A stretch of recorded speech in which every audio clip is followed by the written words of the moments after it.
Ante todo, buenas tardes. Deciros que la sección de formación y debate del Ateneo de Jerez, pues debido a la gran problemática sobre la inmigración y los refugiados que tenemos durante este último año, particularmente se han vivido escenas muy concretas. Durante el 2015 contemplamos una gran problemática con los refugiados. Voy a encender esto,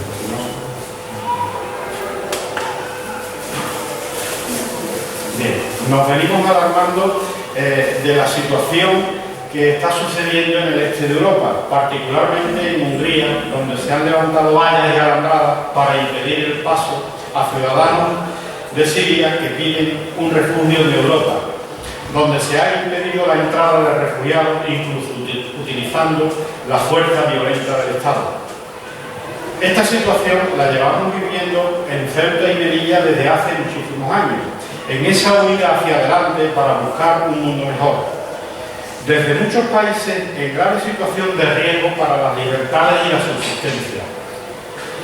Desde distintos medios nos quieren hacer creer que es una inmigración irregular.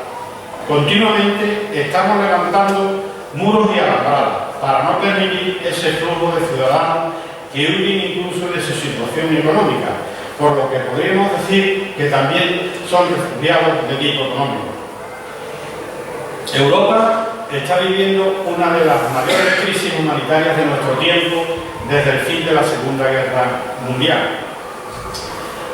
Tras más de 4 años de guerra en Siria, millones de personas han tenido que huir y abandonar sus casas y todo lo que tenían para intentar buscar seguridad en otros países. La emergencia de los refugiados sigue y las necesidades de estas familias siguen aumentando. Hombres, mujeres, niños, ancianos, enfermos, todos han huido de un terrible conflicto que ha generado ya más de 4 millones de refugiados.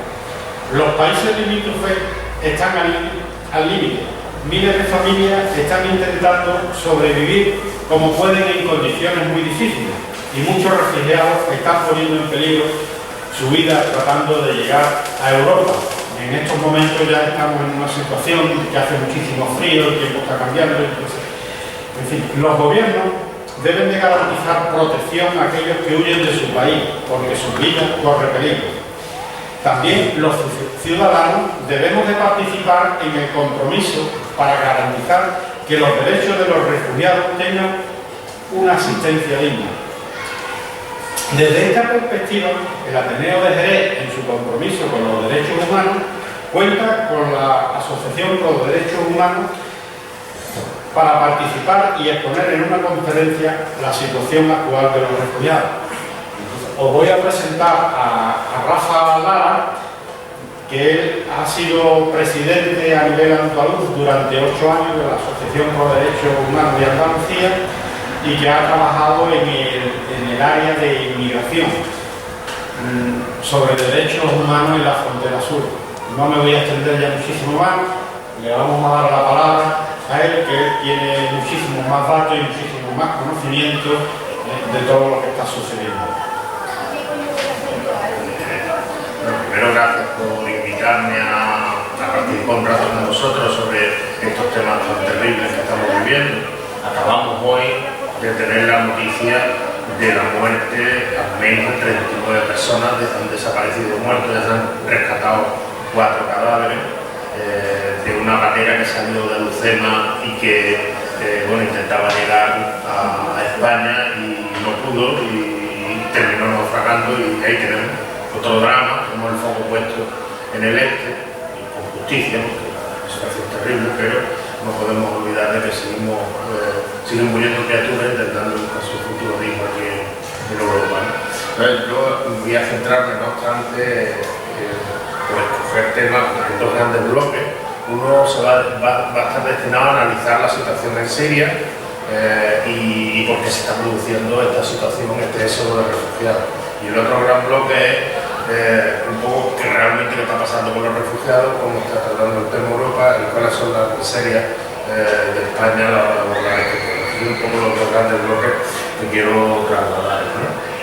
Entonces, con respecto al primero, decir que la guerra en Siria y todo lo que está pasando en Oriente Medio bebe de muchas fuentes, y la realidad es que el conflicto que hay en este momento tiene una realidad compleja que, como digo, tiene muchas raíces. Por ejemplo, el conflicto palestino, que está justo al lado y que de alguna forma desequilibra el conjunto de Oriente Medio desde hace 50 o 60 años. Es un tema sin resolver de forma continua por la situación que vive la ocupación del pueblo palestino por parte de Israel. Hablemos también de la guerra de Irak, que, como sabéis, ahora mismo Blair acaba de decir que se equivocaron, pero bueno, aquí tenemos el desastre que se montó en Irak, en Afganistán, las intervenciones que se han producido, que han producido también una situación terrible en el conjunto de la zona, y de todo lo que ha pasado en Irak también se ha reflejado en la guerra en Siria. No olvidemos tampoco las revueltas árabes del año 2011. Las revueltas árabes del 2011 se extendieron con buena parte del mundo árabe, desde Marruecos, cuando hubo revueltas en Marruecos, en menor medida en Argelia, en Libia, con las consecuencias que todos conocemos en este momento de un país destruido, la situación en Egipto con una nueva dictadura, en Yemen, donde todavía está interviniendo Arabia Saudita, y por supuesto en Siria. Las revueltas sirias del año 2011 fueron masacradas de forma muy clara por parte del régimen de Assad, no soy capaz de pronunciar, el dictador sirio, que ha sido un poco el detonante, junto con todos esos factores que he señalado antes, el detonante de la actual guerra que se vive en Siria. Estas revueltas empezaron en marzo del 2011 en Siria, igual que en otros países, y se produjeron pacíficamente. La gente lo que quería era pan, lo que quería era libertad, lo que quería era democracia, que acabara la corrupción, que acabara el poder unido de un régimen que era muy dictatorial. Pero esas revueltas fueron inmediatamente reprimidas y a sangre y fuego por parte del régimen de Al-Assad. De ahí que al poco tiempo, quizá en julio del 2011, se crea una respuesta armada a esa violencia del régimen, que es el Ejército Libre Sirio. Entonces, lo que empezó siendo una guerra pacífica, poco a poco se ha convertido en un desastre espantoso y en una guerra civil sin que se sepa muy bien dónde va a terminar eso. Este es el mapa, no sé si se ve bien, el mapa de la situación actual en Siria en mayo. Seguramente ahora ha cambiado. Lo que es la parte roja es la única parte que controla el régimen de Al-Assad. Esa es la única parte que controla. La parte verde es la que controla el Ejército Libre Sirio. Ahora os voy a describir cada uno de esos agentes que actúan en el interior. En la parte amarilla de arriba es la parte de los kurdos, que está controlada por los kurdos.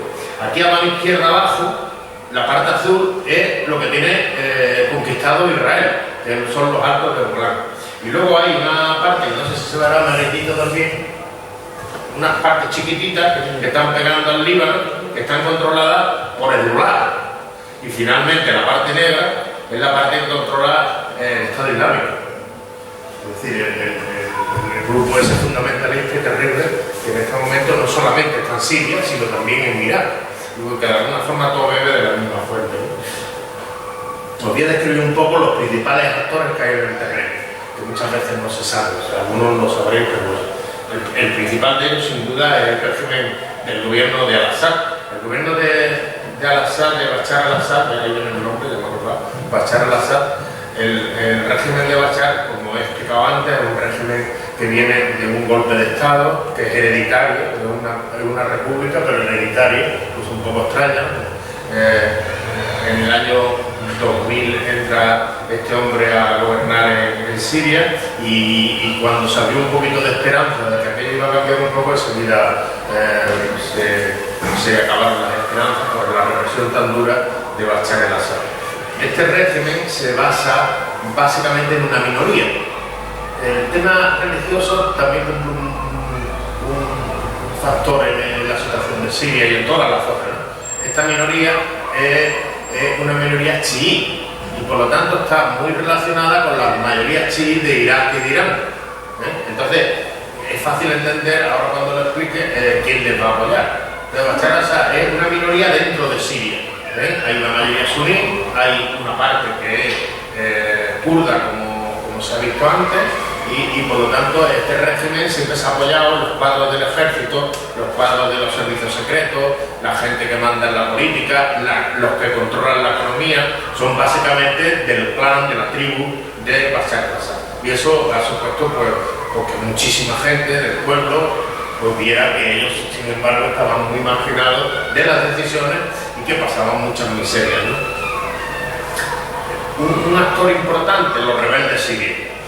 El Ejército Libre Sirio, como digo, se crea en julio del 2011, empieza a tener una presencia importante en la lucha armada. Hay que tener en cuenta que mientras se produce la lucha armada, la lucha civil y pacífica va desapareciendo, que había sido organizada y que había sectores sociales y pueblos que se organizaban civilmente para resistir pacíficamente al régimen. Eso desaparece, y entonces el Ejército Libre Sirio, que está compuesto en alguna medida por disidentes del ejército de Bashar al-Assad, y que es el que apoya a Occidente. Occidente apoya al Ejército Libre Sirio. Occidente, Estados Unidos, la Unión Europea, tiene una representación exterior, están a su vez muy divididos. Se calcula que puede haber unos 1000 grupos armados en este momento en Siria. Lo digo para hacer una idea del grado de caos y de confusión. Y luego en la parte de abajo está el Frente Islámico. El Frente Islámico son grupos islamistas, un poquito más moderados, unos más radicales, otros menos, pero más moderados que los del Estado Islámico. Y este Frente Islámico es suní y por lo tanto de alguna forma está apoyado por los regímenes árabes. Arabia Saudita, Qatar, que también intervienen en el conflicto. Entonces, esto digamos que sería el entramado de los rebeldes sirios. Eso no quiere decir que todos estén actuando a la misma vez, sino que de alguna forma no se atacan entre ellos, pero cada uno lleva su estrategia y su propia forma de luchar, ¿no? Después está, digamos, los kurdos. He puesto esta foto porque me parece muy sugerente en ese conflicto donde hay tanta influencia islámica, y sin embargo los kurdos son mucho más laicos, y por eso veis una imagen de mujeres en el ejército. Ya sabéis que el Kurdistán es un gran pueblo de muchos millones de personas, pero que no tiene una nación propia y que está dividido entre todos los países del entorno. Hay kurdos en Irán, hay kurdos en Irak, hay kurdos en Siria, hay kurdos en Turquía. Los kurdos es como el talón de Aquiles de Turquía, que está allá arriba. Entonces, es un pueblo que está luchando por conseguir un Estado, lo está casi consiguiendo en Irak, y son verdaderamente los únicos que se enfrentan cabalmente al Estado Islámico. Porque los otros todos es una amalgama. Esta gente son gente muy organizada, muy seria, defienden lo suyo, no están influidas por el islamismo y para mucha gente, incluso hay dentro de los kurdos grupos pues, muy revolucionarios, pero en plan como lo entendemos más en Occidente. No sé si os hacéis una idea de lo que estoy explicando. Otros actores, que son los peores, son los islamistas, lo que hemos llamado los grupos yihadistas, para diferenciarlos de los islamistas o que antes he dicho que eran más moderados, ¿no? Estos grupos yihadistas en teoría no están apoyados por nadie. He puesto dos, pero hay más, pero fundamentalmente son todos los más importantes. Uno de abajo, el Frente al-Nusra, es un frente ligado a Al-Qaeda, es decir, está bajo las órdenes de Al-Qaeda, que como sabéis está cerca, está por allí, el centro de Al-Qaeda pues, está en Pakistán, en Afganistán. Entonces el Frente al-Nusra hace aproximadamente 2 años hay una parte del Frente al-Nusra que no le gusta la falta, que claro, estamos hablando de Al-Qaeda, no le gusta la falta de radicalidad islámica que tiene Al-Qaeda, y entonces rompe con Al-Qaeda y forma el Estado Islámico. O sea, mucho más radicales, más islamistas, más fundamentalistas. Y esos son los que tienen más éxito en este momento. No consiguen pararlo, nadie. ¿Y por qué? Por un lado, porque consiguen armas, hay un mercado de armas. Hay que tener en cuenta que todos los que no actúan en Siria desde el Consejo de Seguridad son los mismos que venden las armas a los diferentes contendientes. Entonces, tienen armas pesadas, son gente que trafican con petróleo, controlan pozos de petróleo y los venden en el mercado negro. Y luego tienen una capacidad de propaganda y una capacidad de influencia en el mundo islámico inmensa a través de las redes sociales, cosa que nos suena raro de los islamistas, pues controlan muy bien las redes sociales y tienen una capacidad de captación por su radicalidad y porque plantean una salida clara, que es el califato. Nosotros somos una nación independiente del califato que vamos a conquistar el mundo hasta Andalucía se hace falta. Entonces, esa radicalidad, esa forma de plantear las cosas atrae a mucha gente de los países musulmanes e incluso, como sabéis, de Europa. Hace pocos días a una chica de Almonte, pues la han detenido yéndose para Siria para combatir con el Estado Islámico. A uno no le entra a la cabeza que una chica normal, que hasta hace 4 días iba pintándose los labios y presumiendo de guapa por las calles, en un año, a través de las redes sociales, se ha convertido en una islamista confesa conversa y se ha ido a irse a Siria. Bueno, se calcula que hay bastantes miles de voluntarios extranjeros de Europa luchando con el Estado Islámico y muchos miles de otros países musulmanes. Entonces, como veis por lo que digo, la situación es bastante compleja. Pero no solamente, estos digamos son los que están allí peleando entre ellos en esa guerra civil, pero luego están los que están desde fuera alimentando el conflicto, en teoría intentando apagar el conflicto, pero en la práctica haciendo una política que lo que lleva es que a eso se eternice. Por un lado está la coalición contra el Assad, contra Bashar el-Assad, Estados Unidos, la Unión Europea y Turquía, cada uno con sus propios intereses, no exactamente los mismos. No es que estén todos esos países occidentales con la misma estrategia para acabar con la situación. Este grupo de países empieza intentando, apoyar al ejército libre sirio, aquellos que nacen al principio del conflicto, para acabar con Bashar el-Assad, que ese es el objetivo que se plantea claramente. Estados Unidos ha bombardeado sistemáticamente. Cuando empieza a crecer el Estado Islámico, el objetivo empieza a ser el propio Estado Islámico y Bashar al-Assad queda en un segundo plano.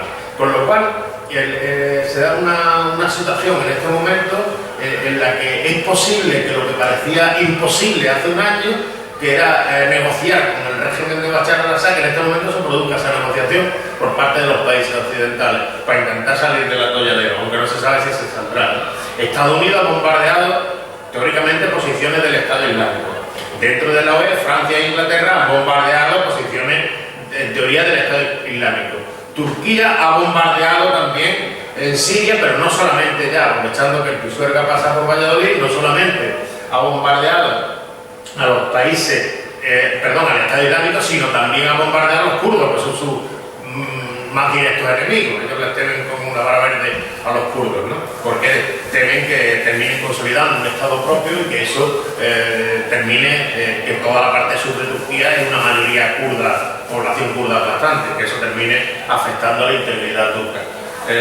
Y luego están los que apoyan al régimen de al-Assad, porque estos son los que están en contra, pero están los que apoyan a Bashar el-Assad, y ahí todos juegan también a su propia política. Rusia ha entrado a bombardear hace unos días al Estado Islámico, pero también está bombardeando al ejército libre sirio, que son los que se oponen a Bashar al-Assad, porque ellos apoyan a Bashar al-Assad. ¿Por qué Rusia se mete en ese berenjenal? Bueno, también habría que preguntar por qué se mete Estados Unidos, pero bueno, Rusia se mete en ese berenjenal porque quiere hacer una estrategia de gran potencia y contar en el futuro de lo que pasa en la región, que como estamos viendo, el futuro es absolutamente difícil de prever, porque esto puede ser una salida terrible, ¿no? Pero no solamente eso, es que Rusia tiene una base en Siria, que es la única base que tiene Rusia en el Mediterráneo, una base militar, con lo cual también está defendiendo sus propios intereses.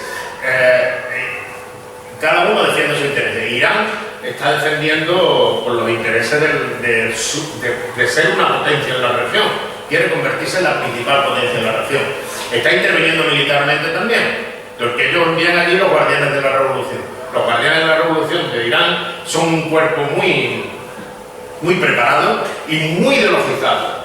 O sea, son gente que van a por todas, ¿no? Lo que pasa es que no pueden atacar mucho al Estado Islámico porque esto es un lío, es verdad, un lío. Para aclararse esto, lo del ejército, los de los guardianes de la revolución de Irán son chiíes y donde está trabajando el Estado Islámico son suníes, una población suní, con lo cual que entre en chií con un ejército en la población suní a atacar al Estado Islámico puede ser un follón, pero bueno, son gente más preparada, igual que Hezbolá también son chiíes pero de Líbano. Entonces, Hezbolá, habría oído cuando los conflictos de Líbano, etc., Hezbolá apoya radicalmente a Bashar al-Assad y se está creando también una situación muy difícil en Líbano, está interviniendo también en el conflicto, lo mismo que los guardianes de la revolución iraní, son gente muy ideologizada, o sea, con mucha capacidad de combate, son gente que está actuando fuerte, y son el principal apoyo, tanto Irán como Hezbolá, el principal apoyo en el terreno de Bashar al-Assad. Y por último, los países árabes, que no podían faltar en la cena. Arabia Saudí y Qatar están vendiendo armas a mansalva a los grupos islamistas islámicos más moderados, o regulados moderados, porque en moderado no hay nadie. Y entonces, están intentando, ¿qué es lo que están intentando? Y evitar por todos los medios que Irán tenga un papel muy importante en la zona, porque la realidad regional en este momento está entre Irán y Arabia Saudita. Están ellos intentando que el otro pues no se adelante. Y finalmente no olvidemos de Israel, que también estaba allá al lado y pega con Siria a través de los altos del Golán. Israel, en mi opinión, gente que dice que no, pero en mi opinión se ha sentido cómoda con el enfrentamiento con Bashar al-Assad durante 40 años, porque Bashar al-Assad nunca ha intentado recuperar los altos del Golán. Y entonces le temo un poco a la inestabilidad que pueda venir. Por ejemplo, que vengan los opositores de Bashar al-Assad que son muy pro-palestinos, o que Irán y Hezbolá puedan tener un papel importante. Bueno, como veis, es para ponerse a llorar en una esquinita. Es decir, una situación verdaderamente terrible. Esto es un bombardeo americano, esto es una migración en Siria hacia la frontera turca, esto es un bombardeo ruso, y esto es Hezbolá, como veis. Tienen un cartel con Bashar al-Assad a la derecha, ¿no? Sí. Y el líder de Hezbolá, el líder máximo de Hezbolá a la izquierda, ¿no? Entonces, bueno, como veis, se unen las dos cosas. ¿Cuáles son las consecuencias de todo esto? Pues la destrucción de un país. Eso es, vamos, es una especie de... se ha convertido aquello en un cementerio y en un restaurante de ciudad. Hay 11 millones de desplazados, 7 de una población de 28 millones. 7, o sea, casi la mitad de la población está desplazada. 7 millones de ellos, como ahora veremos, están en el propio país, pero huidos de sus casas, viviendo aquí, y 4 millones en los fuera de Siria, ¿no? O sea, 11 millones de 28 millones, la verdad es que estamos hablando de casi toda la población afectada, toda la población afectada. 240.000 muertos es lo que va en estos 4 años. Destrucción generalizada de las ciudades. 12 millones de sirios viven de la ayuda internacional, de la caridad externa, es decir, que no tienen, de allí no funciona la economía. El islamismo que hace unos años que tenía una presencia pequeña en Siria, en este momento se ha convertido el Estado Islámico en Siria y Irak en uno de los grandes problemas que tenemos en este momento. Es un grupo de mucha fuerza, muy fundamentalista, capaz de todo y cada vez con más capacidad de atracción, ¿no? Y los niños que son los primeros perjudicados. He puesto una cifra: 5,6 millones sufren situaciones extremas. 2 millones de niños viven refugiados en Líbano, Jordania, Irán, Turquía, Egipto. 2,8 millones de niños obligados a abandonar sus hogares, muchos atrapados en zonas de conflicto. Los que peor lo están pasando son los niños, como UNICEF se han encargado de demostrar. Pero claro, este no es el único conflicto. Este no es el único conflicto que vivimos en toda esta zona de África y Oriente Medio. Es lógico que la gente huya de situaciones como esa, pero este conflicto, si no tan terrible como el de Siria, pues tenemos Palestina ahí, tenemos el Líbano, tenemos Afganistán, Yemen, Somalia, Sudán, Egipto, Libia, Nigeria, donde está otro terrible grupo terrorista que se llama Boko Haram. Bueno, él actúa en Níger, en todos los países de esa zona fronteriza, ¿no? La guerra en Malí, bueno, nuestro conflicto que nos afecta a nosotros más, aunque no, afortunadamente nos está derivando hacia situaciones terribles como las que hemos visto, pero bueno, también hay que recordar que tenemos un conflicto ahí en nuestra trascienda, que es el conflicto del Sáhara. Bueno, de esto, ¿a quién se le extraña que la gente huya? ¿No? Yo creo que es evidente que hay una gran huida de personas hacia Europa, porque esta situación que he descrito, cualquiera de nosotros, ¿qué haría? Huir. Pero fijaros cómo están distribuidos. Los que están llegando a Europa no son solo sirios, aunque la mayoría son sirios. El 54% son sirios, pero también hay de Irak, de Eritrea, de Afganistán, de Pakistán, de Nigeria, y están llegando gente que viene de esos conflictos que antes señalado. Y están llegando pues, de una forma muy importante, como ha dicho antes Manolo, en una de las crisis humanitarias, una de las crisis más grandes de refugiados que tenemos desde la Segunda Guerra Mundial en Europa, aunque en otros países lo han pasado igual que unos grandes que esta, pero en Europa es así. ¿De dónde vienen los migrantes? Ahí. ¿Y cómo están distribuidos los refugiados sirios? Fijaros, aquí estamos muy alarmados porque están llegando los sirios, pero verdaderamente donde están los sirios en los países de alrededor. Turquía, casi 2 millones de sirios, el Líbano 1 millón y pico, Jordania 600.000, Irak, Egipto, Libia, y solamente unos pocos en Europa. El sitio en que más en Alemania. Fijaros el puntito tan pequeñito que hay en España, ¿no? Es decir, que aquí tampoco parece que no haya, que tengamos mucha preocupación por ese tema. Es decir, hay mucha gente que dice, bueno, ¿y por qué no se quedan en su país o en los países alrededor? Que se quedan. La mayoría están ahí, ¿eh? Solamente hay algunos que se atreven a iniciar este viaje tan terrible que es llegar a Europa. ¿Por dónde vienen? Por Italia y por Grecia.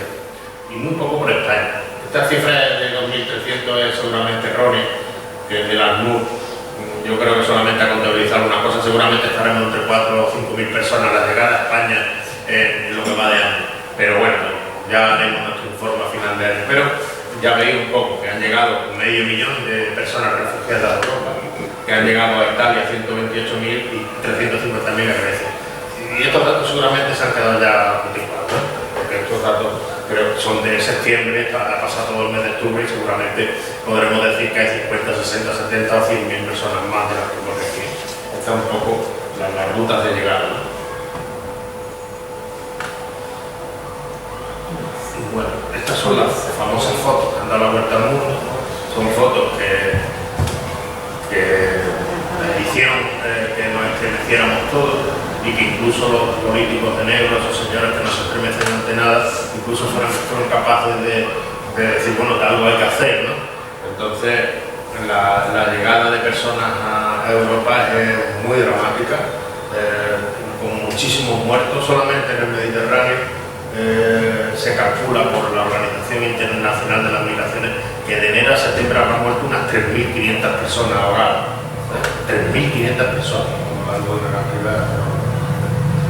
Bueno, son las cifras las corrobora la ACNUR, incluso fuentes de la propia Frontex, que es un organismo de la Unión Europea dedicado a las fronteras, que si pudiéramos hablaríamos de. Llegan allí, pero no solamente llegan y perecen en las playas, sino que luego pasan todo el calvario que estamos viendo estos días, y que no me voy a extender porque yo creo que todos somos sensibles a él, ¿no? De ver cómo esas personas pasan de Grecia, pasan a Macedonia, no lo dejan entrar en Eslovenia, lo dejan pasar por Eslovenia, Croacia, Hungría, que ha cerrado las fronteras con alambradas, porque efectivamente lo recibimos así, lo recibimos con alambradas, lo recibimos rechazándolo, la gente intenta pasar por donde puede. Entonces, en este momento Austria ha cerrado la frontera con Alemania. Bueno, hay un verdadero... yo no sé si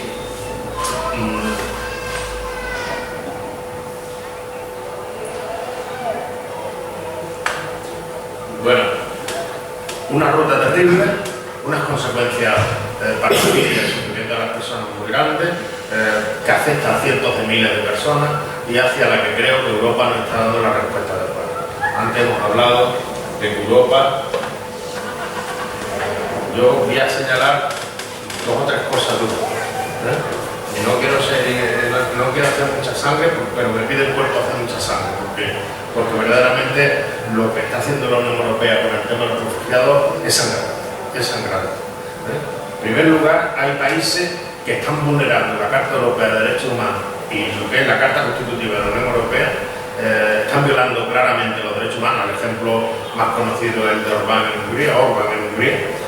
Y la Unión Europea no hace nada, no impone que se cumplan las leyes europeas. En cambio, Grecia, que intentó hacer una política económica, salirse de la línea económica que marcaba la Merkel, le han dado palos por todos sitios.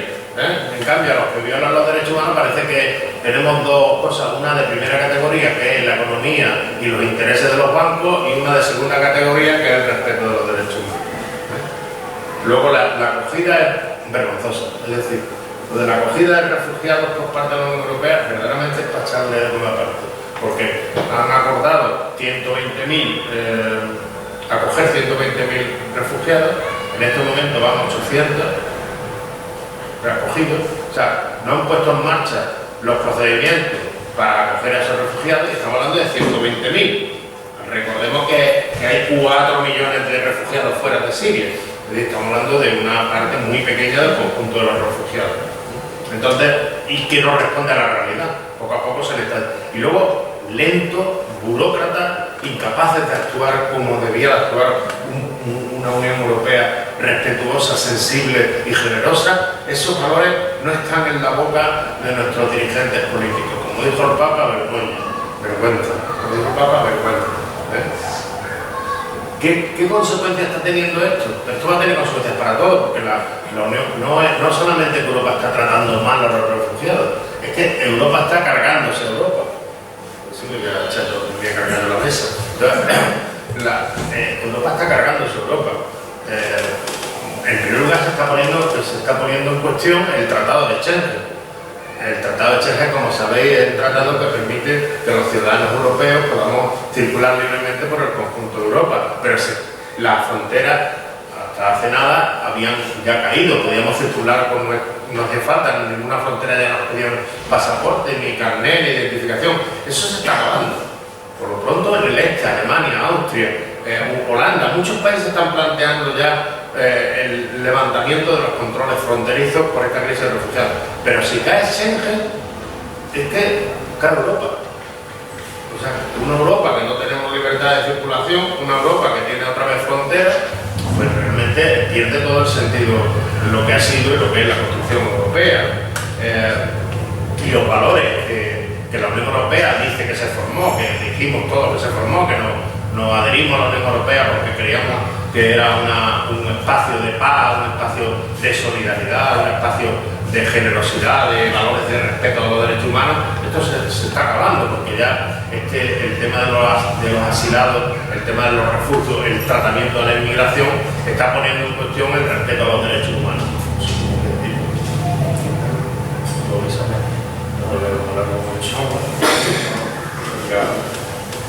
Y el problema o la incongruencia es que la acogida de los refugiados no es caridad. Es decir, al final se ha convertido en decir, bueno, mira qué buenos somos que vamos a acoger a 120.000. Pero es que el tema del refugio y del asilo no es una cuestión de caridad, es una cuestión de responsabilidad, es una cuestión de obligación moral, es una cuestión que está en las leyes.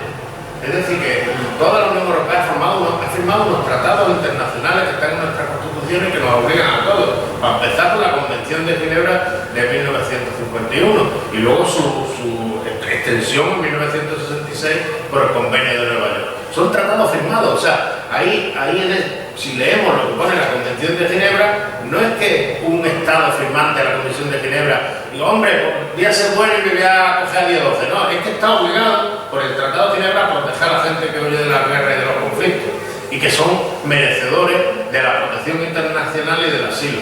Por lo tanto, estamos terminando de decir las cosas al revés. Es decir, han convertido estos dirigentes europeos lo que es una obligación moral y un derecho de las personas, lo han convertido en una especie de caridad o de solidaridad mal entendida, ¿no? Y ya me voy a centrar un poquito en España. Yo pienso que España ha tenido una situación bastante problemática en todo este proceso, muy problemática. Para empezar, cuando sale la crisis de los refugiados en el este, uno de los países que se alinea con Orbán y con Polonia y con otros países del este para no acoger refugiados es España. España, que dice que ellos es como mucho va a acoger a 3 o 4.000. No sé si os acordáis de esas palabras, porque nosotros tenemos mucho paro y por lo tanto no podemos acoger refugiados, como si eso dependiera del paro. Entonces, el tema es que solamente cuando empiezan a salir las imágenes terribles y cuando empieza la ciudadanía a exigir que haya una actitud más abierta, más generosa para acoger a los refugiados, es cuando el gobierno español empieza a cambiar de rumbo. No obstante, en la Unión Europea lo único que ha dicho es, bueno, los que me deis yo recojo, pero no tenía una actitud proactiva, es decir, bueno, los que me deis, pero bueno, vamos a poner en marcha los mecanismos, vamos a ver qué posibilidades tenemos de ampliar más, hay que tener en cuenta que estamos con un país de 45 millones de habitantes. Y en un país de 45 millones de habitantes estamos diciendo que vamos a acoger a 15.000 personas.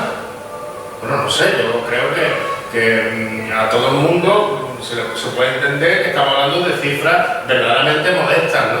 Pero con todo y con eso, España no toma ninguna actitud de agilizar y de poner en marcha los mecanismos propios para hacer la acogida rápidamente de esos refugiados, que como han dicho Manolo, estamos ya entrando en el invierno y ya estamos viendo imágenes de gente tirada delante de las alambradas y en las carreteras sin acogerse y con temperaturas que empiezan a bajar rápidamente. Vamos a ver cómo esta situación se prolonga hasta diciembre, terminaremos viendo cadáveres muertos en las carreteras por frío. Entonces, esto no puede ser, esto no lo podemos tolerar. Y digo que es una situación muy mala, no solamente por esta actitud timorata del gobierno español, que solamente ha ido a remolque de la opinión pública o de lo que ha dicho Merkel otra vez, ¿no? Sino que además hay muchas declaraciones por parte de dirigentes políticos que están fomentando el rechazo hacia las personas, el recelo hacia las personas que huyen de la guerra.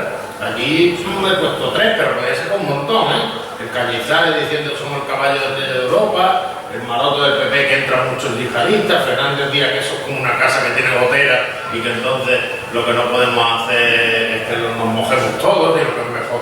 Bueno, son declaraciones que reflejan una falta de solidaridad y de generosidad y de corazón para resolver estos problemas, sino yo primero pongo, bueno, y Fernández Díaz es católico convencido, es de lector de misa y golpe en el pecho, pero bueno, será igual de católico que Cañizares, ¿no? Verdaderamente, afortunadamente, no toda la iglesia piensa como Cañizares ni como Fernández Díaz, y nos encontramos con muchísima gente trabajando. Aquí mismo en Cádiz tenemos un ejemplo brillante, como es la diócesis de Cádiz, yo no la conozco, que ha creado una mesa de acogida a refugiados, está haciendo un trabajo excelente, ¿no? Yo la de Jerez no la conozco, pero la de Cádiz sí, son gente estupenda. O sea, declaraciones que fomentan el rechazo. Bueno, luego, en este momento, en cuanto a asilados, no los que vienen, sino los que tenemos aquí. Pues aquí tenéis unos cuadros. Es decir, mientras Alemania ha acogido en 2014, no estamos hablando de 2015 de los que vienen, sino de los que ha acogido. Alemania ha acogido los 27.000 asilados y España 3.614, de los cuales ha rechazado nada menos que el 56%. Es decir, ha habido 3.600 personas que han pedido asilo en España en el año 2014 y de esos 3.600 personas, el 56%, la mitad, lo ha rechazado, no le ha concedido el asilo. Bueno, yo creo que eso demuestra una actitud, ¿no? Un comportamiento bastante lamentable con respecto al asilo. Hay muchos más datos de esta política de asilo del gobierno de España, pero no quiero aburrirlo porque no hay tiempo que preguntemos, ¿no? Yo voy a centrar también en que, bueno, nosotros tenemos nuestros propios asilados que están llegando a Ceuta y Melilla, como te ha dicho el compañero Manuel. O sea, bueno, vale, vamos a tratar bien a los del este y ahí yo primero y todos nosotros. Pero, ¿qué pasa con los que piden asilo y refugio en Ceuta y Melilla? Por ejemplo, con las devoluciones en caliente. Si las devoluciones en caliente, yo cojo al primero que entre, los pulso inmediatamente, yo no puedo saber si esa persona va a pedir asilo, si lo están persiguiendo, si viene de una guerra, porque no abro ningún expediente administrativo. Yo simplemente lo coge la Guardia Civil, lo atrinca y lo devuelve por la valla, que es una cuerda falsa. Eso ha sido condenado por el Tribunal Europeo de Derechos Humanos, pero se sigue practicando, porque aquí en España, por lo visto, no tenemos la costumbre de respetar las resoluciones judiciales, excepto cuando hablamos de otras instancias o de Cataluña o no sé qué, siempre estamos hablando de la Constitución. Bueno, en Ceuta y Melilla se están produciendo estos problemas que señalan. Recordemos el caso de los sucesos del año pasado en el Tarajal. Yo no sé si habéis ido a la frontera de Ceuta, eso merecería toda una charla, pero si alguna habéis pasado alguna vez por la frontera de Ceuta, habréis visto la situación opresiva que se vive allí entre las mujeres porteadoras transfronterizas que las dejan pasar cargadas con mulas, con bultos, porque no dejan pasar las mercancías por la frontera normal y ellas van pasando cobrando un 5 dirhams, viene a ser como medio euro, 50 céntimos cada vez que pasa un bulto. Si ponen 3 bultos, pues al final del día sacan 2 o 3 euros o 4 euros. Bueno, desde esas mujeres hasta los asaltos a la valla, la gente que intenta pasar como sea, o lo que sucedió el año pasado en el Tarajal. Vamos, murieron 15 personas de botes de humo. ¿Algunos de ellos venían a solicitar asilo de España? Pues claro, no les dimos la oportunidad de pedir asilo, los matamos directamente. Yo no voy a acusar a la Guardia Civil directamente de matar a las personas. Lo que sí sé es que si yo vengo de Nigeria, que no tengo ni agua, o de Malí, y estoy cruzando una valla que es un montón de metros, nadando, agotado y tal, y de repente empiezan a tirarme botas de humo y bolas de goma, es fácil que uno se ahogue. Pues bueno, pues esto es lo que pasó, y hasta ahora no hemos conseguido que eso se investigue bien, ni que el gobierno investigue, ni que se den unas explicaciones convincentes, ¿no? Bueno, por lo que ha pasado con el tratamiento de las oficinas de asilo. ¿Cómo es posible que el gobierno ponga en Melilla y en Ceuta una oficina de asilo en la frontera y que en todo este tiempo no haya habido ningún solicitante de asilo? No lo entiende nadie, no te va a haber algún problema. Bueno, el problema es muy sencillo, es que para poder pasar asilo primero tienes que pasar la frontera. Si no puedes pasar la frontera, no puedes pasar asilo. Entonces la policía marroquí y la Guardia Civil no te dejan pasar la frontera, con lo cual es fácil que no haya solicitantes de asilo. Esta es una manifestación de sirios en la parte marroquí de la frontera de Melilla, de Benensar. ¿Por qué? Porque resulta que España ha puesto una oficina de asilo en la parte marroquí, para que los sirios puedan pedir asilo. ¿Y Marruecos qué está haciendo? Boicoteando el acceso a esa oficina de asilo. Está haciendo el trabajo sucio, ¿no? Entonces, pues, los sirios se han manifestado. Pero es que cuando logran pasar los sirios de Ceuta y Melilla llevamos bastantes miles que han entrado por Ceuta y Melilla. Ellos lo tienen bastante más fácil que los negros, porque los negros son negros y se ven venir, ¿no? Pero los sirios se parecen a los marroquíes. Entonces, bueno, es fácil. Normalmente los que consiguen llegar a Ceuta y Melilla son gente que tiene una cierta capacidad económica, porque claro, imaginaros que salir de Siria y llegar hasta Ceuta y Melilla, para eso hace falta recursos, y además no vienen solos, una persona sola, vienen en familia. Claro, nosotros hemos estado allí con ellos en Ceuta y Melilla, con los sirios, y vienen en familia que tienen 4 chiquillos, en algún caso incluso unos recién nacidos de 4 días estuvimos con la madre, y iban con una abuela de 84 años. O sea, vienen toda la familia, abandonan aquello, que allí no se puede vivir, aquello es la muerte, y se vienen para Ceuta y Melilla. Bueno, ¿y qué pasa cuando llegan a Ceuta y Melilla en el caso del CETI? Pues en el caso del CETI y de Ceuta y Melilla, los CETI son unos centros, llaman CETI, quiere decir Centro de Estancia Temporal de Inmigrantes. Entonces, la gente que logra entrar en Ceuta y Melilla, pues los mandan al CETI. Entonces, ¿qué ha pasado en el CETI? Bueno, ¿tú con tiempo lo explico bien? Sí, vamos a echar 10 minutos más. 10 minutos, estoy terminando. ¿Qué pasa con los que, primero para entrar ya decir que lo tienen más fácil, hasta cierto punto? Es decir, compraron un pasaporte, a veces como entran, ten en cuenta que por las fronteras de Ceuta y Melilla entran decenas de miles de personas todos los días, porque entran todos los días a trabajar en Melilla, bien en la construcción o en Ceuta, bien como empleadas del servicio doméstico, así que trabajan para los militares, para los funcionarios, pero miles, y luego las porteadoras transfronterizas, entran miles de personas todos los días. Entonces, claro, entre esas miles de personas, pues es fácil que se fueren los sirios. Ten en cuenta que en Ceuta y Melilla hay una primera frontera, que es la frontera de tierra, el Tarajal en el caso de Ceuta y Benensar en el caso de Melilla, pero luego hay una segunda frontera que es el barco. Es decir, Yo, por ejemplo, cuando me subo al catamarán nadie me pide el carnet de identidad, pero para subirte al barco Ceuta sí, porque hay una frontera. Porque Ceuta y Melilla no son cheques, ¿no? ¿Verdad? De cheques, he dicho antes la libertad, porque no son cheques. Y por lo tanto, para pasar la península hace falta el pasaporte. Entonces entra mucha gente, pero luego no pueden pasar la península porque lógicamente ahí hay otro control, un segundo control. Bueno, las personas que pasan, ¿qué hacen? Que las mandan al CETI. Pero el CETI, por ejemplo, el de Melilla, son 480 plazas pensadas para personas en litera, negros, varones, y hay 2.000 personas en estos momentos en el CETI de Melilla. 2.000 personas.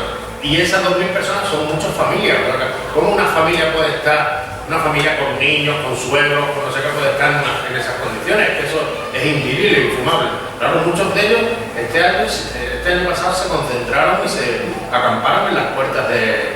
esta es una imagen de esas de las que nosotros tuvimos con ellos en el Ceuta. Se acamparon pidiendo que los dejaran venir a la península, que ellos no podían así. Y os cuento otro detalle. ¿Qué pasa? ¿Qué pasa con los sirios de Ceuta y de Melilla? Porque no quieren pedir el asilo, y decimos, caramba, pues no estamos diciendo que tengan derecho al asilo, pero no quieren pedir asilo porque hay un problema en la Unión Europea que se llama el Tratado de Dublín, el Convenio de Dublín. El Convenio de Dublín obliga a que el país que recibe a la refugiada toma nota y tramita su asilo. Y después, si hay que regularizarlo y darle permiso, tiene que estar en ese país. Luego, claro, Hungría dice, yo no quiero a ninguno porque todos los que entren me los tengo que quedar yo con papas fritas, como dice el Tratado de Dublín, que en este momento hay mucha gente que está consiguiendo que lo quiten, porque eso no va a ganar. ¿Qué pasa con los de CETI? Bueno, ahora voy a pedir yo asilo aquí y me van a tener aquí 7, 8, 10, 15 meses en este CETI esperando que me den permiso. Yo lo que quiero es irme a la península y ya me buscaré yo la vida, porque claro, casi todos ellos que quieren irse son Alemania, Suecia, así que donde pueden encontrar trabajo. No creéis que quieren venirse aquí a Andalucía a competir con nosotros por el curro, que ellos quieren irse a donde hay trabajo. Entonces, claro, eso hace que haya un tapón dentro de Melilla en este momento por la falta de agilidad.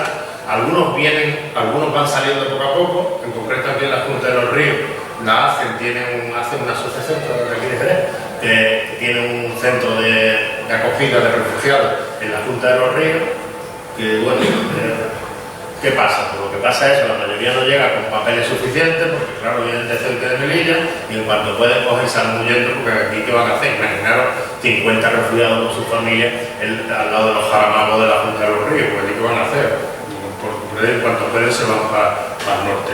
Bueno, con esto quiero decir que España está actuando de una forma bastante lamentable en nuestras fronteras y en cuanto a las fronteras del este. ¿Y qué podemos hacer? Que es lo que siempre nos preguntan cuando se llega a esta conferencia. Bueno, pues he puesto 3 o 4 cosas muy rápidas para que nos dé tiempo a... Primero, creo que el movimiento, la gente solidaria y generosa, debemos tener un alto nivel de exigencia hacia los gobiernos y hacia la Unión Europea para que modifiquen las políticas más nefastas y para que realmente cumplan con la Carta de Derechos Humanos que hemos firmado todos interpuestamente, pero lo hemos firmado todos, que es la Carta de Derechos Humanos de la Unión Europea. Entonces ahí tenemos que tener un alto nivel de exigencia y nuestro gobierno en particular que modifique las políticas migratorias. Yo no estoy planteando que aquí el que quiera, que abren las puertas y que todo el que venga ya está, ¿no? Sino que estoy planteando que hay otra forma de gestionar las cosas para que los derechos humanos se vean respetados. Tenemos que exigir a los gobiernos, como en casi todas las cosas. No se solucionan los problemas si la gente no nos activamos y no exigimos. Si no exigimos, que no lloran la mano. En segundo lugar, la acogida y responsabilidad del Estado. Antes lo he dicho, hay un convenio, los convenios internacionales, la Convención de Ginebra, nosotros tenemos una ley de asilo que no se ha desarrollado su reglamento con todos los problemas de este gobierno. Nosotros en 2008 se aprobó una ley de asilo. Esa ley de asilo, para desarrollarla y cumplirla bien, exige un reglamento, como todas las leyes orgánicas. Y ese reglamento pone que tenía que estar hecho en 6 meses, desde 2008 hasta 2015 todavía no tenemos reglamento. Ha pasado toda la legislatura y aquí no hay reglamento. ¿Por qué no hay reglamento? Pues muy sencillo, porque no les interesa regular cómo acoger a los refugiados. Bueno, la responsabilidad del Estado, pero eso no quiere decir que los ciudadanos no tengamos nada que hacer, ni que podemos, nosotros decir, como del Estado, pues pasamos del tema. No tenemos, nosotros debemos sumarnos y apoyar la acogida de personas refugiadas y de inmigrantes, ¿no? En concreto, en muchas ciudades, también en Jerez creo, ha habido una declaración de convertirse en ciudad de refugio, en ciudad de acogedora, y que el ayuntamiento se va a comprometer a apoyar la acogida de refugiados. Eso es positivo y tenemos que trabajar colaborando con las administraciones locales, igual que tenemos que trabajar colaborando con las grandes ONG de acogida. A ver si me explico. Mirad, esto de acoger refugiados no es pongo un pobre a su mesa por Navidad, no es eso. ¿Por qué? Porque estas personas tienen unos derechos y tienen una dignidad, y tú no puedes decir a la vecina del Quinto, que mi vecina del Quinto, mira, mandamos una familia de refugiados que yo soy muy buena, que lo es, mi vecina del Quinto lo es, no es que no sea buena, simplemente que ella no tiene la capacidad de acoger una familia de esas, porque esas familias no vienen para estar un mes contigo, esas familias tienen que tener un proceso, tienen una protección del Estado, tienen que estar 2 años, tienen que, en fin, necesitan una integración, necesitan un proceso, lo que se llama un circuito de integración, ¿no?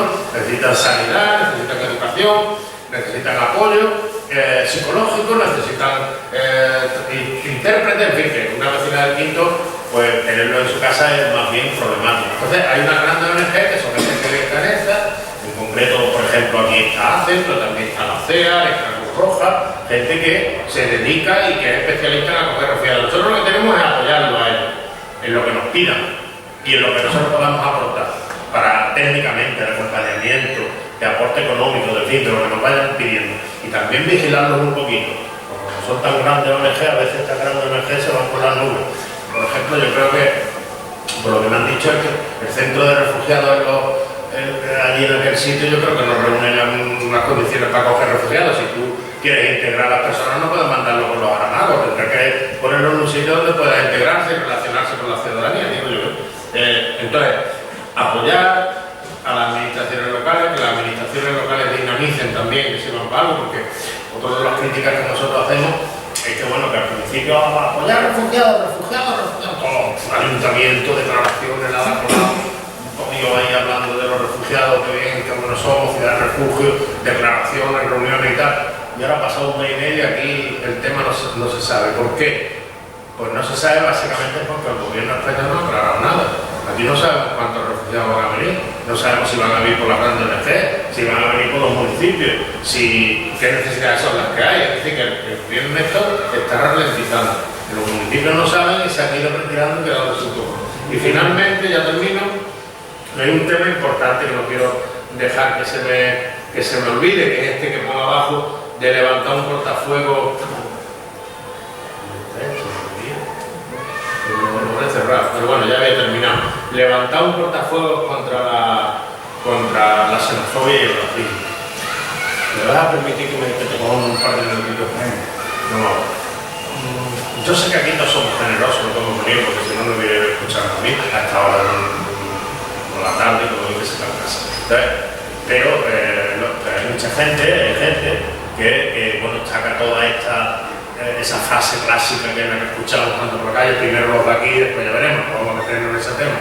Entonces, nosotros tenemos que combatir la idea xenófoba, pero esa persona a lo mejor no es racista porque dice que eso. Muchas veces terminamos diciendo nosotros, oye, el primero que dice primero los de aquí, aquí estamos pasando muy mal, Aquí en España no estamos pasando muy mal, que hay mucha gente con muchas dificultades para tirar para adelante, que hay gente que a lo mejor no tiene ya no para llegar a fin de mes, porque no tiene ya ningún tipo de ayuda, y que entonces dicen, coño, y ahora vienen los siglos y le dan una ayuda, y bueno, oye, a lo mejor no es racismo, es una reacción. Y nosotros tenemos que convencerles de que aquí, en nuestro país, en nuestro pueblo, nosotros tenemos que luchar por unos y por otros. O sea, un pueblo que rechaza a los que sufren y a los que tal, es un pueblo que seguramente se va a envilecer. Pero sin embargo también tenemos la obligación, la ONG, los que estamos aquí, de comprometernos en luchar por sacar de este apuro a los que viven en esta sociedad de una forma tan mala, con esta crisis, con esas políticas que nos han llevado a la situación que tenemos. Bueno, yo creo que...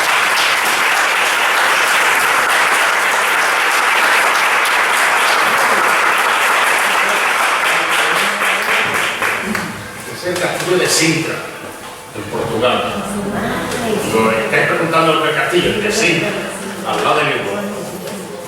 Muy bien, yo creo que ha sido una exposición bastante interesante, bastante bien documentada. Y bueno, pues si alguna de las personas que están aquí presentes quieren hacer algún tipo de pregunta o algún tipo de intervención, pues que pida la palabra.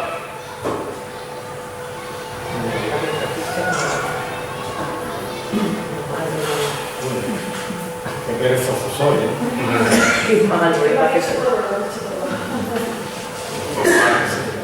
Venga, por aquí esta señora.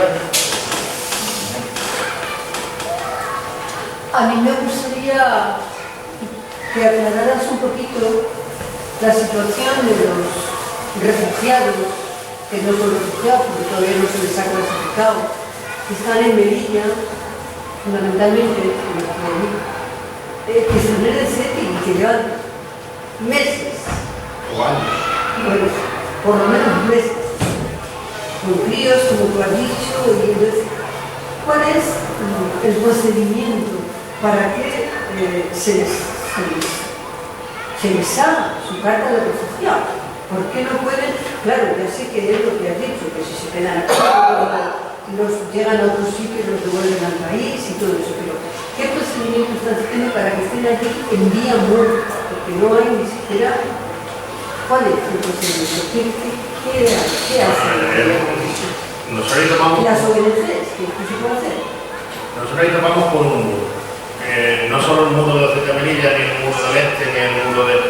Topamos con el muro de una legislación totalmente, o sea, que no está pensada en respetar los derechos de las personas, sino que está pensada en cómo expulsar a la gente.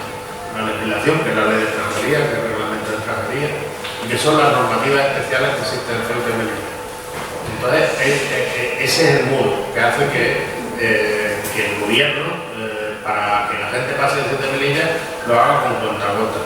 Y en muchos casos para expulsarlos, ¿no? Para meterlos en un CIE, en un centro de internamiento extranjero, en Málaga no, porque ya no hay, pero en Algeciras, o en Valencia, o en Barcelona, y luego expulsarlos a su país. Entonces, eso es un tema denigrante. Entonces, la gente allí está muy desesperada. Le llaman dulce prisión. Dulce prisión, porque el CETI no es un centro cerrado como los CIE. Los CIE son centros con cárcel, pero el CETI es abierto. Puede entrar y salir, pero puede entrar y salir del CETI, pero no del Ceuta y Melilla. Entonces no hay libertad de circulación, ahí se está violando. Entonces nosotros, ¿qué es lo que hacemos? Pues modestamente acudir a la justicia cuando podemos, tramitar documentación cuando podemos, apoyar a las ONG que están trabajando dentro de los CETI.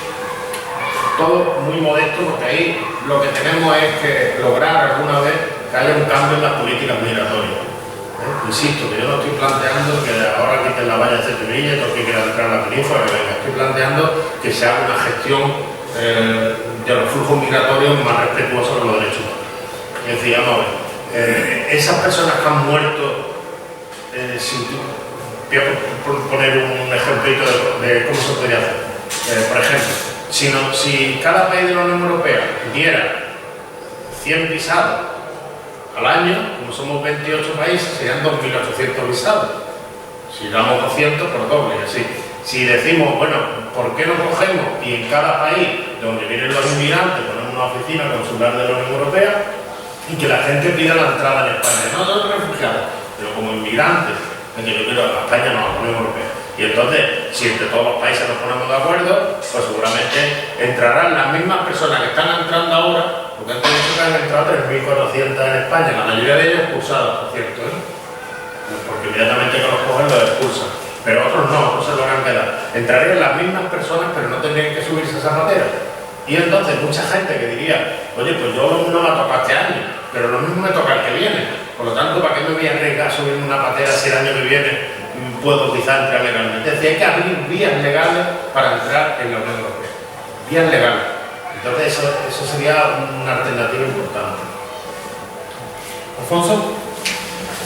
Bueno, Rafael, yo agradecerte la información que nos has dado y sobre todo plantearte lo que quizás me ha llamado también mucho la atención a través de las informaciones que tenemos en todos los medios de comunicación.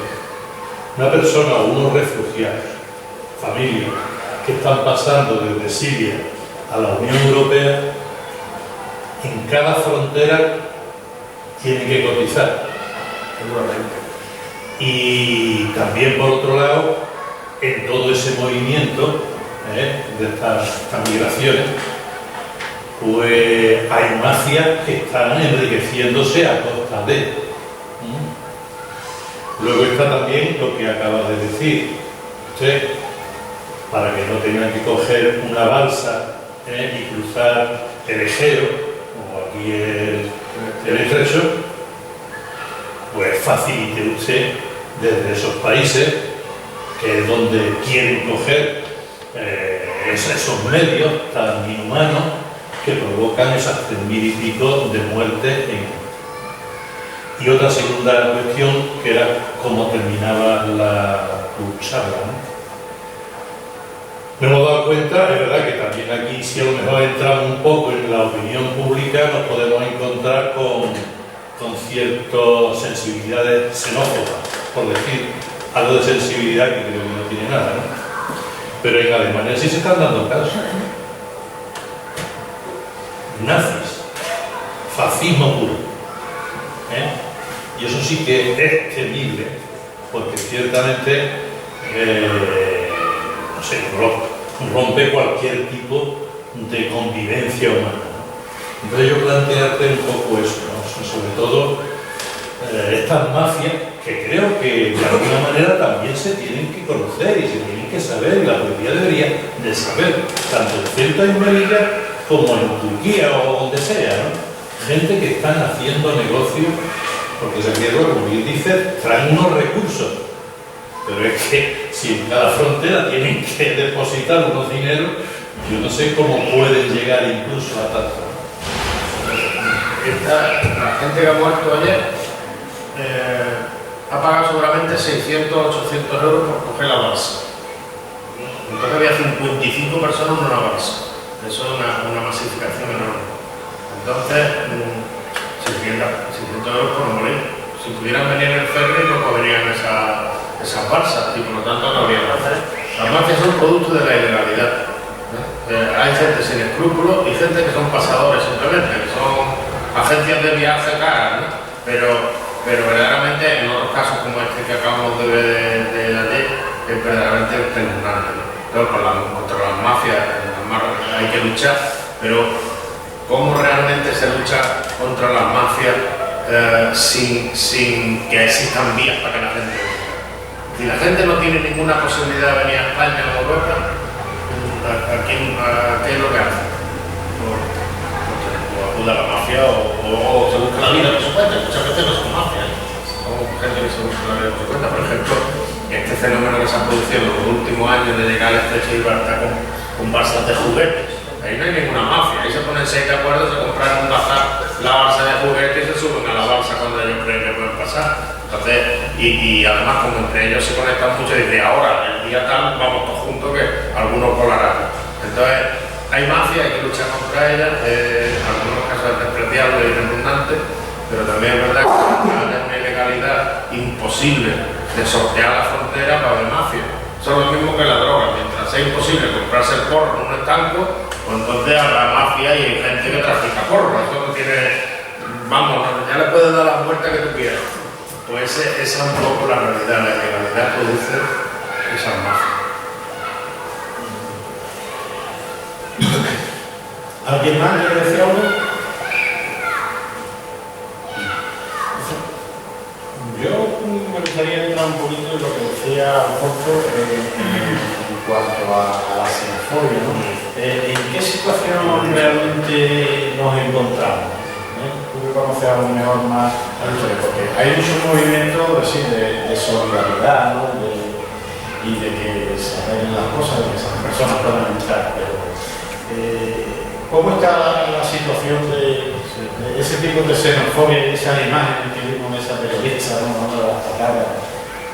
Yo creo que en Europa la cosa está muy mal. O sea que es muy posible que el partido de Le Pen pueda ganar en Francia las elecciones, como no se lo digo todo. Y están ascendiendo en Gran Bretaña, en Holanda, Dinamarca, en Alemania, que estamos viendo, están ascendiendo electoralmente y están apareciendo sectores cada vez más radicalizados que queman centros de refugiados, que yo estoy curioso, que política, que es curioso, por lo más que hemos hablado de la Merkel, y la única que ha tenido un poquito de visión en este tema de los refugiados ha sido precisamente Merkel, dígase de paso. Pero bueno, yo en Europa lo veo mal, tiene sus vaivenes, pero lo veo mal. En España, yo no sé si es que salimos ya escarmentados del fascismo, no sé qué es lo que hay con el Franco, no sé, pero yo tengo la sensación de que hay un estrato de solidaridad en nuestra sociedad. Fijaros que nosotros hemos incrementado el número de personas extranjeras en España desde el año 2000 a 2010 en casi 4 millones de personas, O sea, en 10 años 4 millones de personas llegaron a España y se asentaron. Y sin embargo no ha habido una gran rechazo de la población. Lo hemos encajado.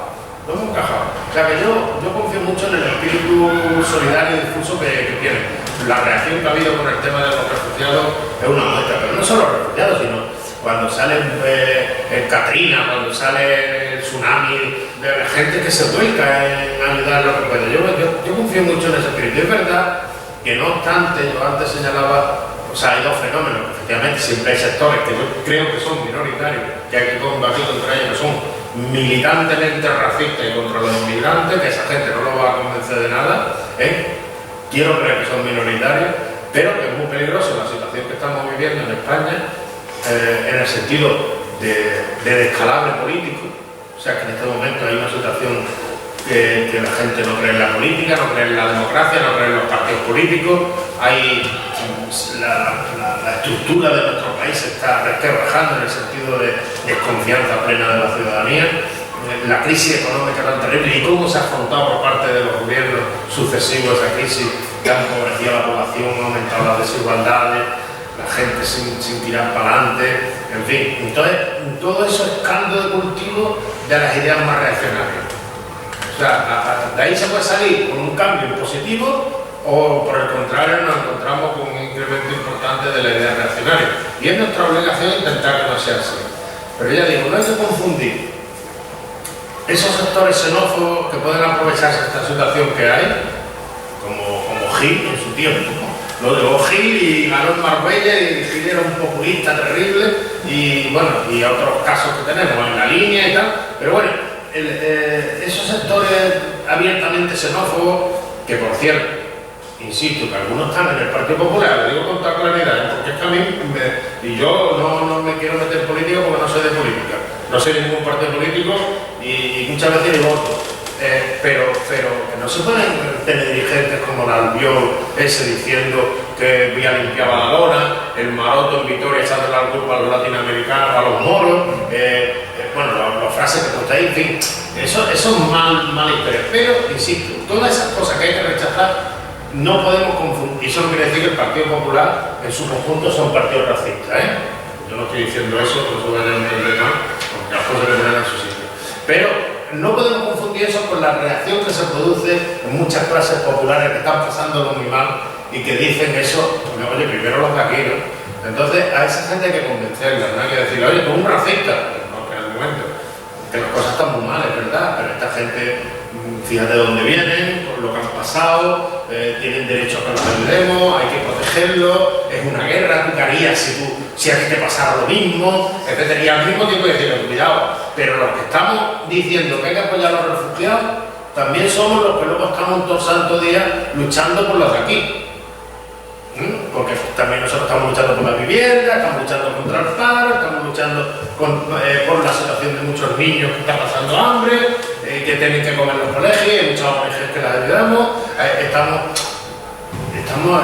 haciendo un esfuerzo de trabajar también para la gente de aquí. Hay muchas ONG y mucha gente que está trabajando por los de aquí. Por lo tanto, tú no te preocupes, que estamos trabajando por todos. Es más, ayúdanos a trabajar por los de aquí.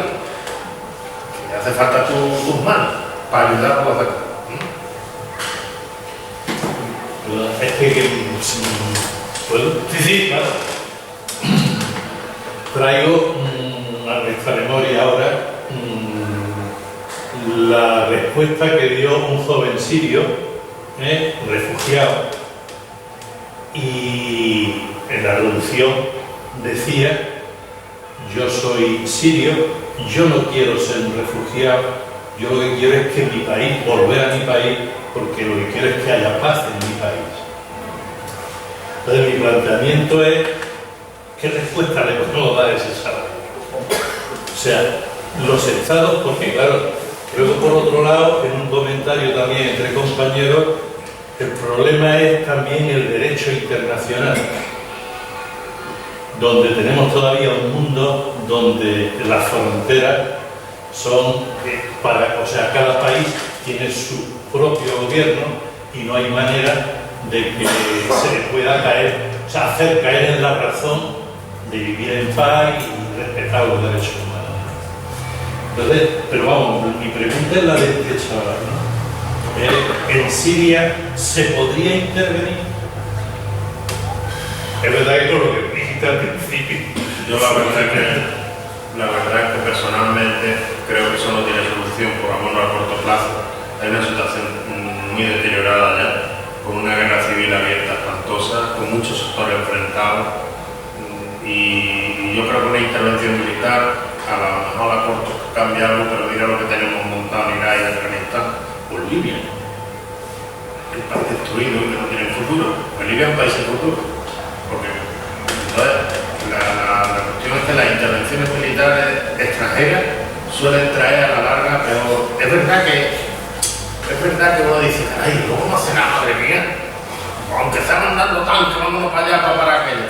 Pero al final eso, la experiencia no solamente de Occidente, fijaros lo que le pasó a Rusia en Afganistán, que salió por Vietnam, los Estados Unidos en Vietnam. O sea, las intervenciones extranjeras suelen ser militares. Otra cosa es la diplomacia, la economía. Por ejemplo, ¿por qué no empezamos con no vender armas? A nadie. Ni a Bashar el-Assad, ni al Estado Islámico, ni a nadie. Un bloqueo de armas. Pues, claro, ¿por qué me va a decir que va a intervenir militarmente allí? A luchar contra lo mismo que las vendió tú las armas, ¿no? Ahí, pues nos deja de vender armas por lo pronto, ¿no? Hay algunas medidas que sí se pueden tomar, intervenir, pero la intervención directa militar, los bombardeos, todo eso no está sirviendo más. Llevan año y medio bombardeando al Estado Islámico y cada vez ocupa más sitio, cada vez tiene más fuerza, ¿no? Entonces, yo no sé, yo soy de la opinión de que intervenir se interviene, muy mal, y hay un conflicto, pero intervenir se interviene, porque es que en el conflicto están muchísimos países implicados, cada uno con sus intereses determinados, pero intervenir se interviene, y esa intervención, desde luego, no está creando soluciones, al revés, todo lo contrario, está creando cada vez más dificultades. Y luego que hay sitios donde los problemas no se resuelven en blanco y negro. O sea, yo recuerdo en mi época más jovencito, cuando estábamos contra las intervenciones latinoamericanas de Estados Unidos, ¿no?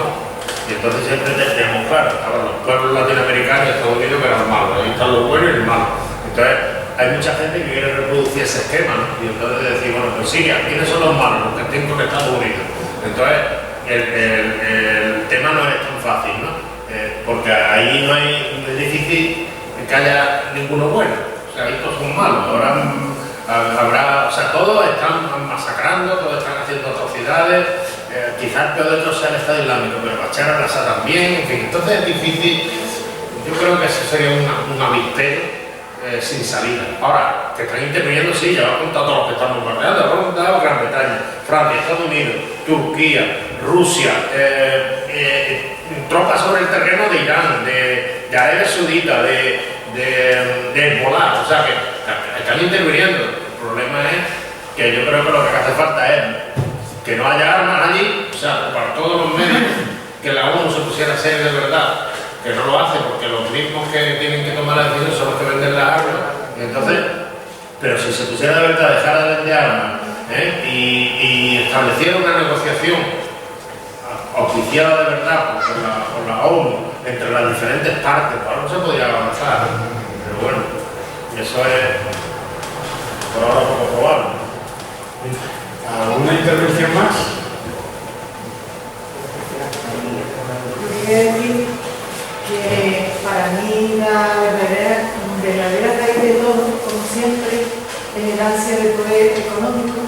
En este sentido de Siria es diferente, quizás, ¿no? Pero todo, por ejemplo, en África, ¿no?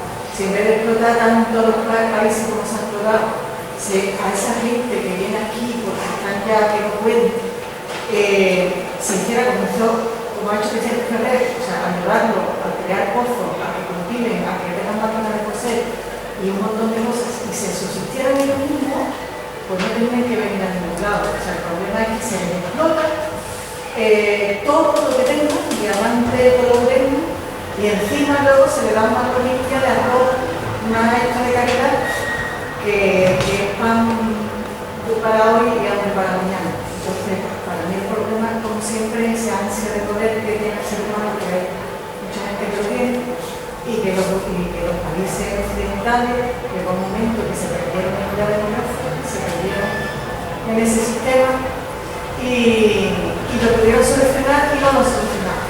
Entonces, ahí viene, para mí, la cabeza, es que ahora hay un conflicto por todos lados eterno. La responsabilidad que podemos tener desde Europa hacia esos países. Desde Europa, de Estados Unidos y de Canadá y de todos los que tienen una economía mayor, que parte debido a esa explotación de comercio. La pregunta que me hago muchas veces, ¿qué hemos hecho para merecer todo esto? Bueno, pues si no hay ningún tipo de intervención más, vamos a dar por finalizado ahora. Eso, le vamos a dar un detallito a Rafa. Sí, hombre. Ahí, empieza la pregunta.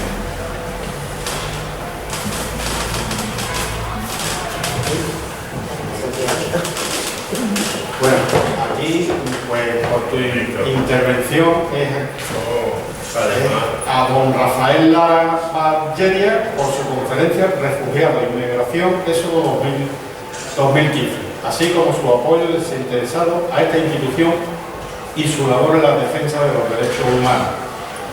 Un detallito para que lo vean.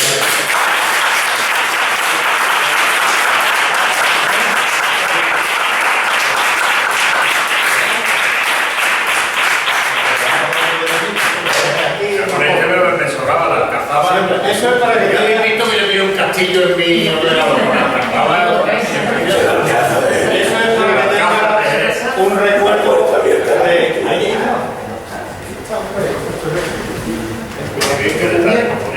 Hombre, todo como para que nadie lo vea.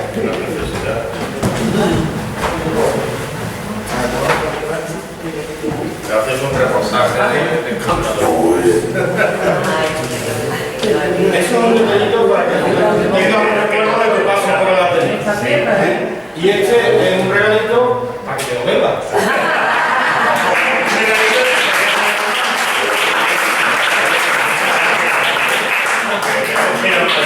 Tienes que invitar más veces, ¿eh?